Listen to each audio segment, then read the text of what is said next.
Hello everyone, and welcome to English R&L. Today is Learn English for Beginners, Listening and Speaking Practice if you want to improve your English step by step. With real-life practice and easy examples, you're in the right place. Let's begin this exciting journey together. Welcome to your first step in learning English with real-life situations. Imagine that today you are in the United States, and you need to use English to communicate. The first words you need are simple greetings, introductions, and polite expressions. These are not just words in a book. They are living sentences that people in America use every single day. Picture this.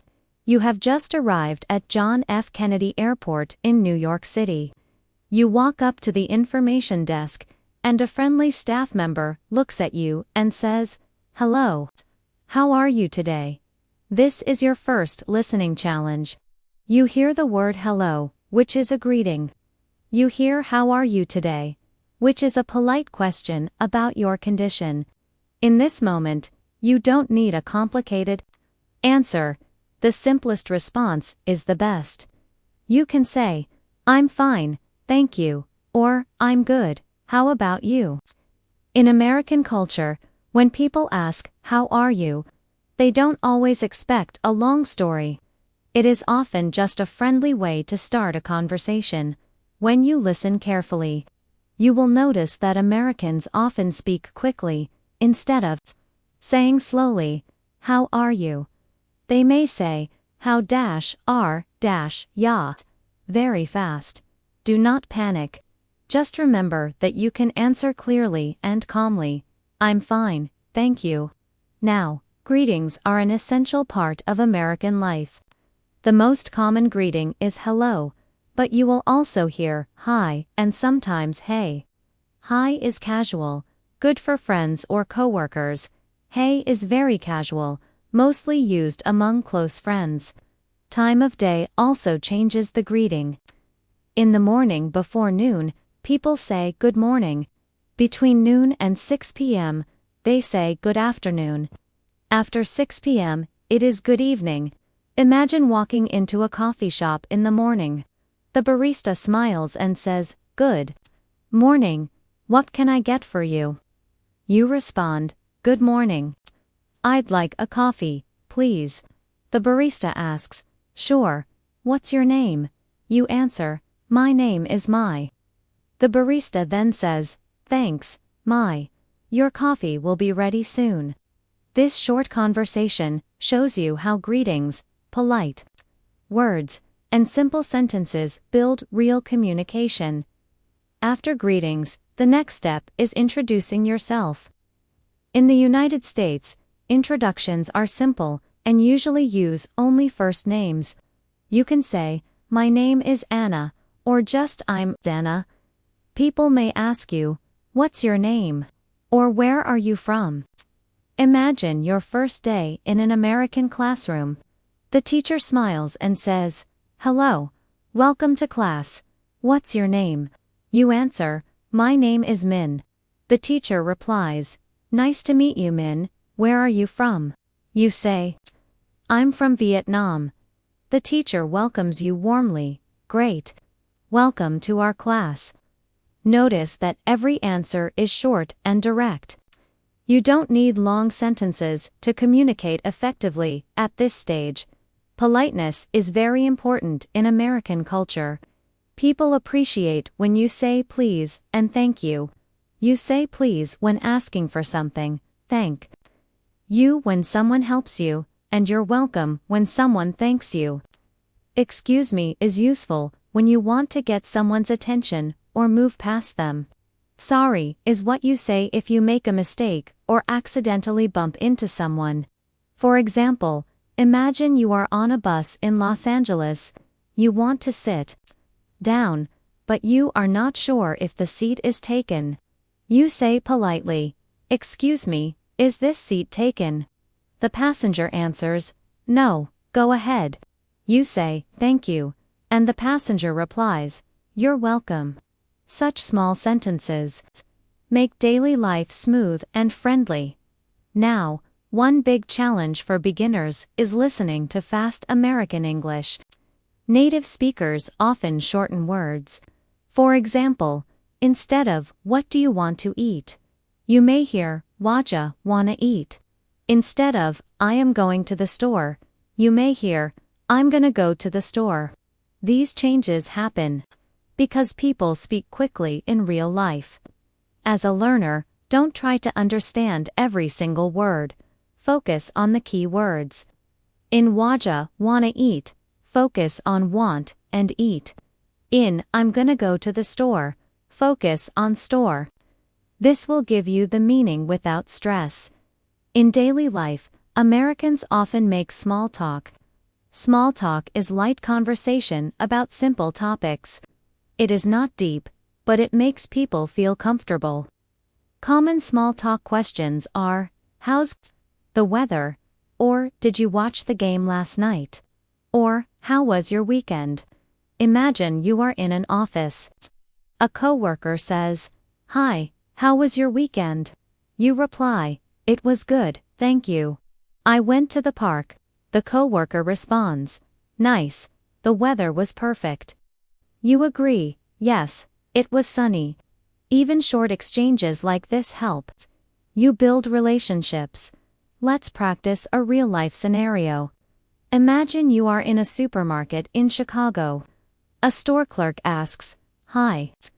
Do you need any help?" You reply, "Hello. Yes. Where is the bread?" The clerk answers, "It's in aisle 5. You say, "Thank you very much." The clerk replies, "You're welcome." This is a natural and useful dialogue. To improv, you can write your own dialogues for other situations, such as at the airport, at a restaurant, at school, or at a bus stop. Writing and practicing these small dialogues is one of the best ways to build confidence. Now, let me share a cultural note. In the US, people often smile and say hi, even to strangers. This may surprise you if you come from a culture where people do not greet strangers. For example, if you are walking in a small town in Texas, someone might say, "Hi, how are you?" Even though you have never met them. You don't need to give a long answer.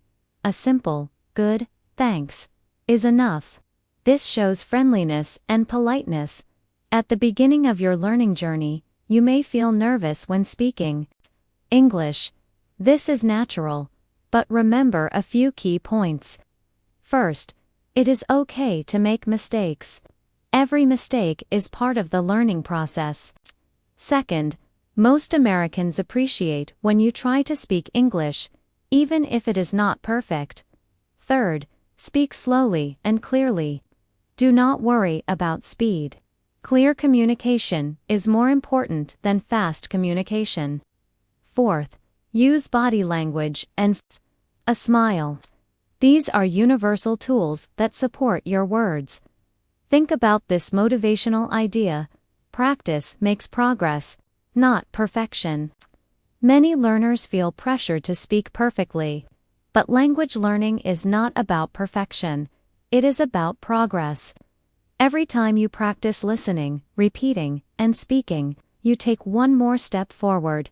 To summarize what you learned today: greetings, like hello, hi, good morning. Introductions like "My name is." Polite expressions like "please," "thank you," "excuse me," and "sorry." Listening tips for fast American English: small talk topics like weather and weekends, and real-life dialogues in places such as coffee shops, buses, and supermarkets. Each piece is small, but together they form the foundation of real English communication in America. Asterisk, now that you have learned greetings, introductions, and polite expressions, let's move to the next level: everyday English for survival. When you live, travel, or study in America, you need English not only to say hello, but also to buy food, order meals, ask for directions, and manage daily life. These are the situations where listening carefully and speaking clearly become essential. Imagine your first morning in the US. You wake up in your apartment or hotel, and you are hungry.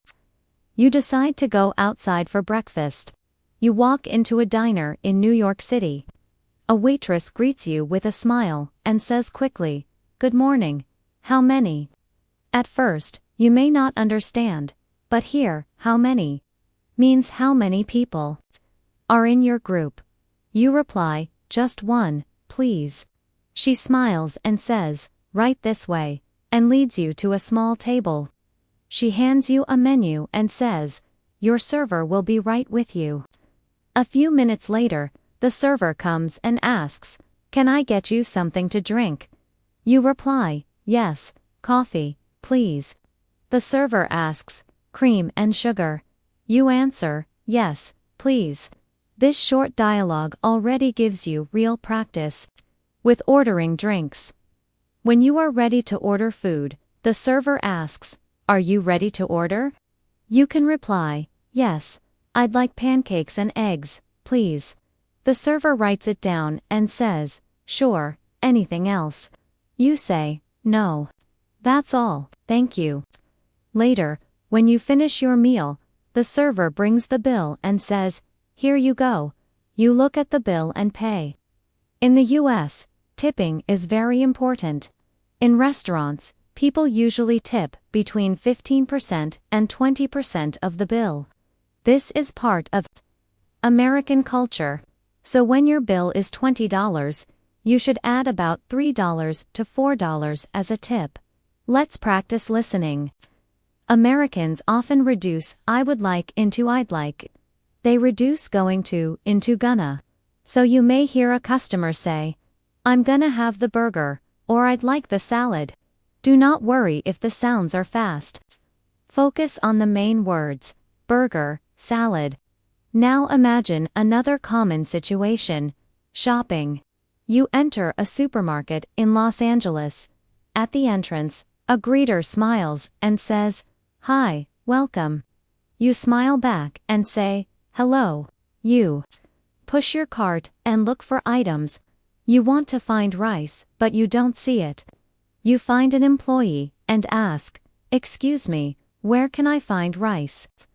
The employee replies, "It's in aisle 7, on the left." You answer, "Thank you very much." At the checkout counter, the cashier says, "Did you find everything okay?" You reply, "Yes, thank you." The cashier then says, "Do you have a membership card?" If you don't, just say, "No, I don't." Finally, the cashier says, "Your total is $25.50. You give your card or cash, then say, "Thank you." The cashier replies, "Have a nice day." You answer, "You too." Notice how many polite expressions appear again. Excuse me, thank you, have a nice day. These are the small but powerful tools of communication.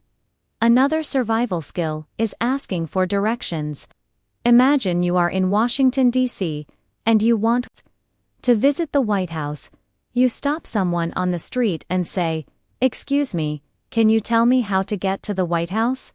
The person answers, "Sure, it's about 10 minutes from here. Walk straight down this street and turn left at the second traffic light." You reply, "Thank you very much." The person smiles and says, "No problem." Directions often include words like left, right, straight, block, traffic light, across from, and next to. For example, go straight for 2 blocks. Turn right at the corner. It's next to the bank. It's across from the park. Practice these by imagining your own city streets and describing them in English. Now let's look at public transportation. Imagine you are in New York and want to take the subway. You go to the ticket machine and see words like single ride, unlimited pass, and MetroCard. You buy a card and go through the turnstile. On the platform, you hear an announcement. The downtown train is now arriving. Please stand back from the platform edge. The words are fast, but focus on downtown train and arriving. That gives you the main message. Inside the train, you may hear, "Next stop, Times Square." These announcements are part of daily listening practice. Taking a bus is similar. You ask the driver, "Does this bus go to Central Park?" The driver replies, "Yes, it does," or "No, you need the number 10 bus." Always say, "Thank you." Small words create big respect. Now imagine you are in a pharmacy. You want to buy medicine for a headache. You walk up to the counter and say, "Excuse me, where can I find medicine for a headache?" The pharmacist answers, "Aisle 3, on the right." You pick up the medicine and pay. The cashier asks, "Do you need a bag?" You say, "Yes, please." These conversations are short but necessary for daily survival. In American culture, politeness and friendliness are everywhere.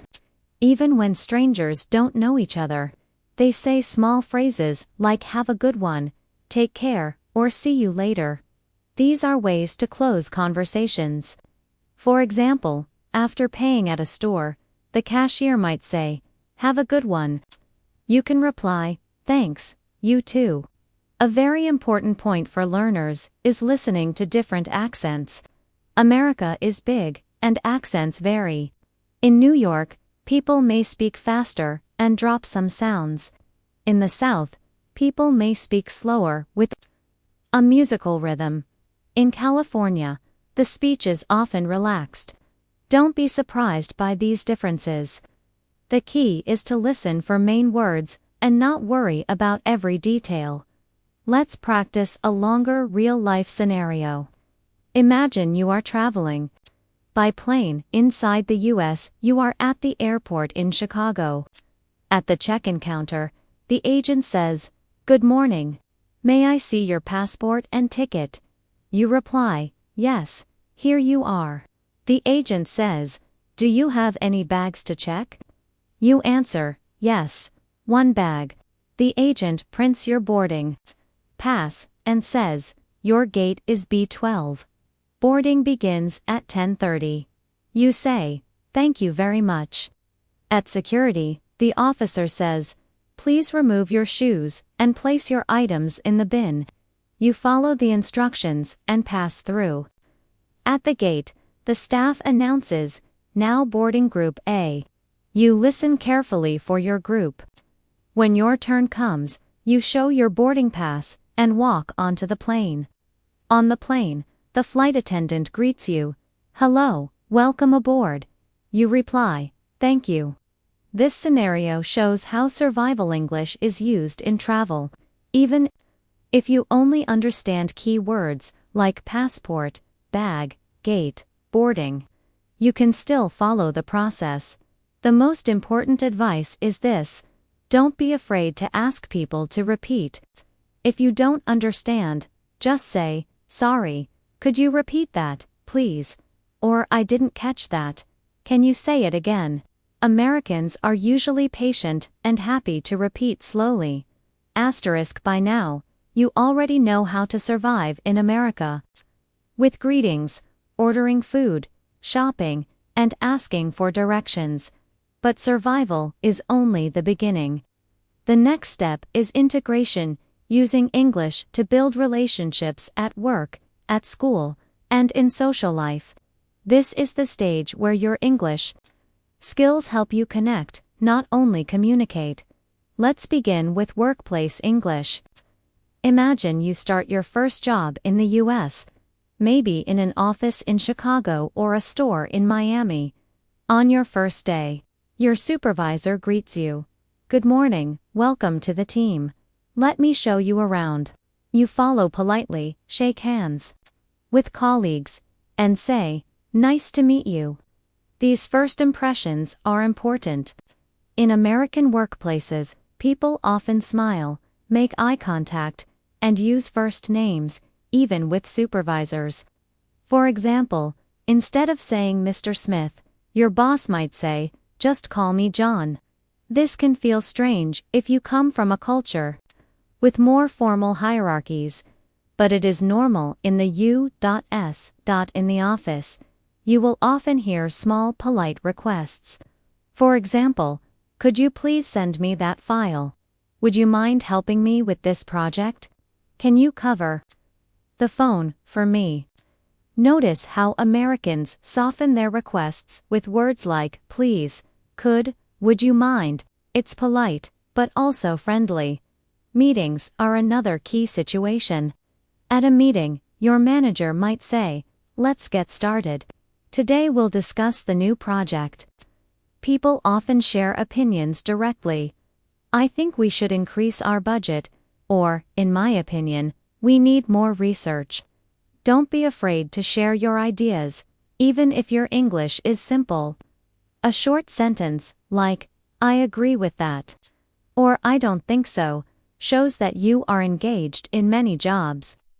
You'll also hear common workplace phrases, let's touch base later, meaning, let's meet and talk soon, keep me posted, meaning, update me, I'm on it, meaning, I will handle it. Learning these idiomatic phrases makes you sound more natural and professional.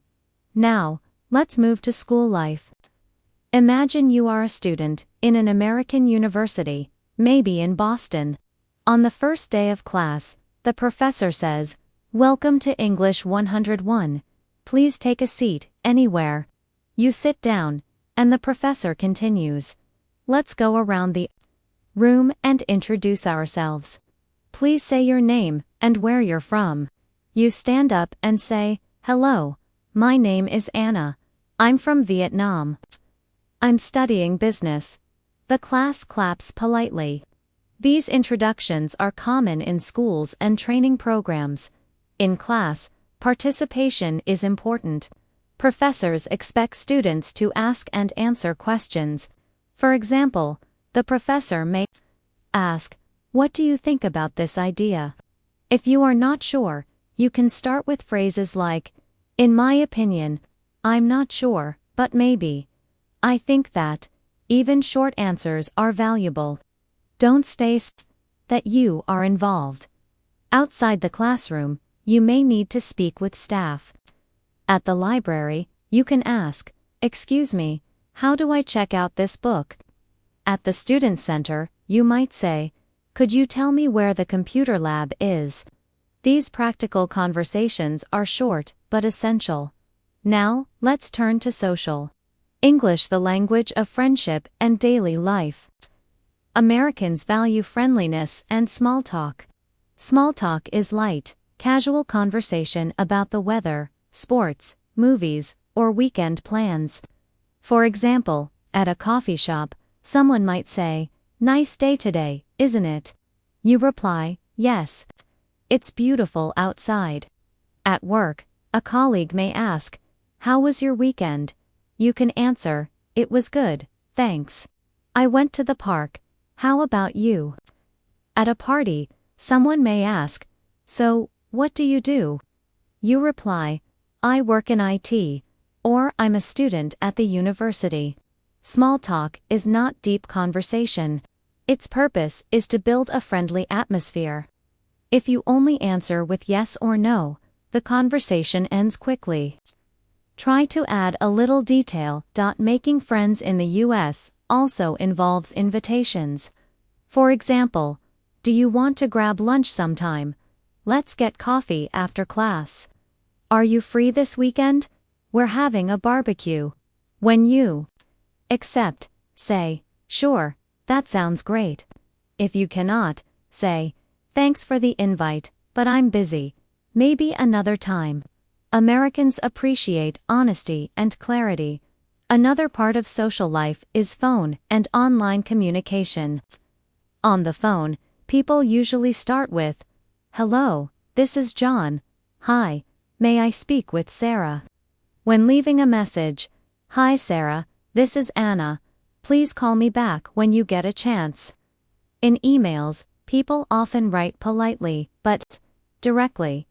A typical email begins with, hi name, I hope you're doing well.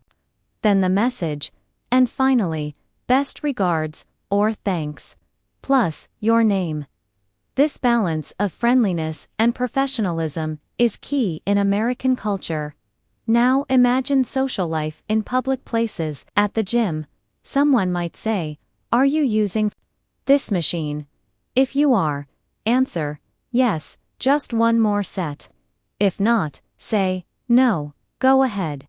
At the bank, the teller may ask, "How can I help you today?" You can reply, "I'd like to open a checking account." At the post office, you might say, "I need to mail this package to California."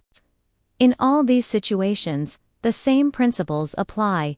Be polite, use short, clear sentences, and don't be afraid to ask questions. Finally, let's discuss cultural communication style. In the US, directness is common. People often say what they think without too much formality. For example, if your American friend says, "I don't like that movie," it's not rude, it's just honest. Similarly, at work, your manager may say, "This report needs improvement." It's not personal, it's about the work. Understanding this helps you avoid misunderstandings. At the same time, Americans value positive language.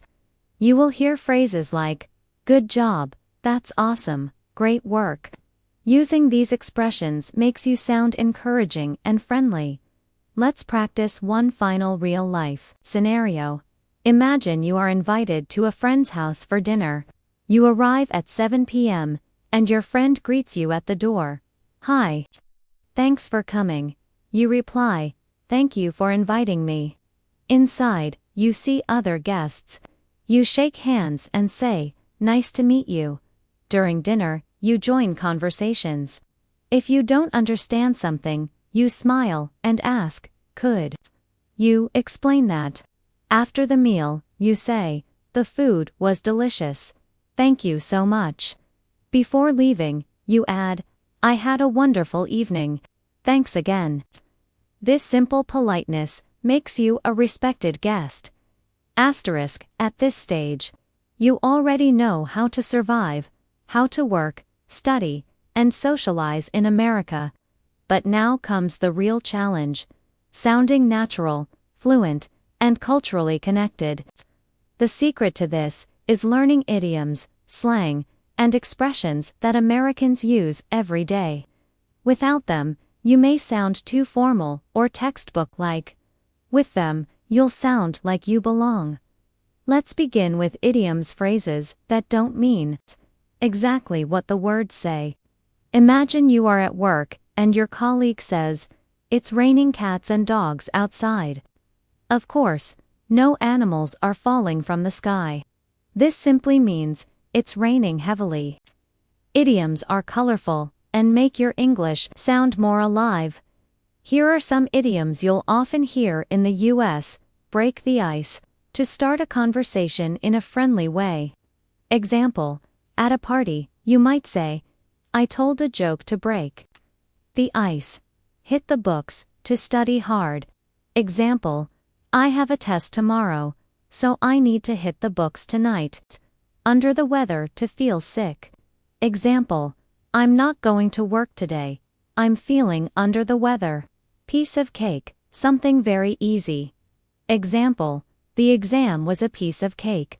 Spill the beans, reveal a secret. Example, "Come on, spill the beans." What happened at the meeting? Now, let's talk about slang. Slang is informal language, mostly used among friends, young people, or in casual settings. If you only use grammar-perfect English, you may sound stiff. A little slang makes you sound more relaxed. For example, cool, very good. Example, that movie was cool. Dude, a casual word for a friend, usually male. Example, hey dude, what's up? Chill, to relax. Example, let's just chill at my place tonight. Hang out, spend time together. Example, do you want to hang out this weekend? Awesome, amazing, great.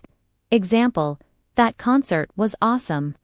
You will hear these words in everyday American life, on the street, at school, in cafes, and on TV. Learning them helps you understand conversations quickly, but slang changes fast. For example, in recent years, people say lit to mean exciting or fun. That party was lit. Or they say ghosted when someone disappears from communication. He ghosted me after the first date. Keeping up with modern slang helps you connect with younger people and pop culture. Next, let's look at cultural expressions. These are ways Americans speak that reflect values like independence, positivity, and efficiency.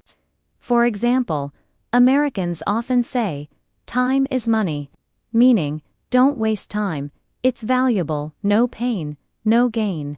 Meaning, you must work hard to succeed, think outside the box. Meaning, be creative, the ball is in your court. Meaning, it's your turn to decide, actions speak louder than words. Meaning, what you do is more important than what you say. These expressions often appear in workplaces, schools, and motivational talks. Understanding them helps you grasp American thinking. Asterisk, let's imagine a real-life scenario in the U.S. workplace. You are in a meeting, and your manager says, "Okay team, we're behind schedule. We need to step up our game." That phrase, "step up our game," means to improve performance. Later, your colleague tells you, "Don't worry, we're all in the same boat." That means everyone is facing the same problem together. If you know these idioms, you immediately understand the deeper meaning, not just the words. In social life, idioms and slang also make conversations warmer. Imagine you are watching a baseball game with friends in New York. Someone shouts, "That player really knocked it out of the park." This is both a sports expression and an idiom, meaning he did something extremely well. If you laugh and respond, "Yeah, he's on fire today," you sound natural and included. Another important part of advanced fluency is humor and sarcasm. Americans often joke in casual conversations. For example, if it's very hot outside, someone might say, "Wow, it's so cool today," with a smile. They don't mean it literally, they're being sarcastic.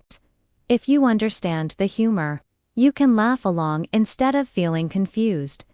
Let's practice with some dialogues at a coffee shop in Los Angeles. "Friend, how's your new job?" You, "It's tough, but I'm hanging in there." Meaning, "I'm surviving, managing." Friend, "Good for you. You'll nail it soon." Meaning, you'll succeed at a party in Chicago. Friend, "Do you know Sarah?" You, "Yeah, we go way back." Meaning, "We've known each other for a long time." Friend, "She's awesome, right?" You, "Totally. She's the life of the party." Meaning, the most fun, energetic person at school in Boston. Student, "Are you ready for the exam?" You, "Not really, but I'll give it my best shot." Meaning, "I'll try hard." Student, "Same here. Let's hit the books tonight." You, "Deal. See you at the library." By practicing like this, you start to sound more like a native speaker. Finally, let's talk about intonation and rhythm. Americans don't just use words, they use tone. For example, the word really can mean many things, depending on tone, rising tone, really, surprise, falling tone, really, certainty, long and stretched, really, doubt or sarcasm. If you want to sound natural, listen to movies, TV shows, and podcasts. Notice how Americans stress words, pause, and use emotion in their voices. Asterisk, great job today. You've just completed another step in learning English. Remember, the more you listen and the more you practice speaking, the faster you'll improve. If you enjoyed this lesson, don't forget to subscribe to English R&L for more daily practice. See you in the next lesson.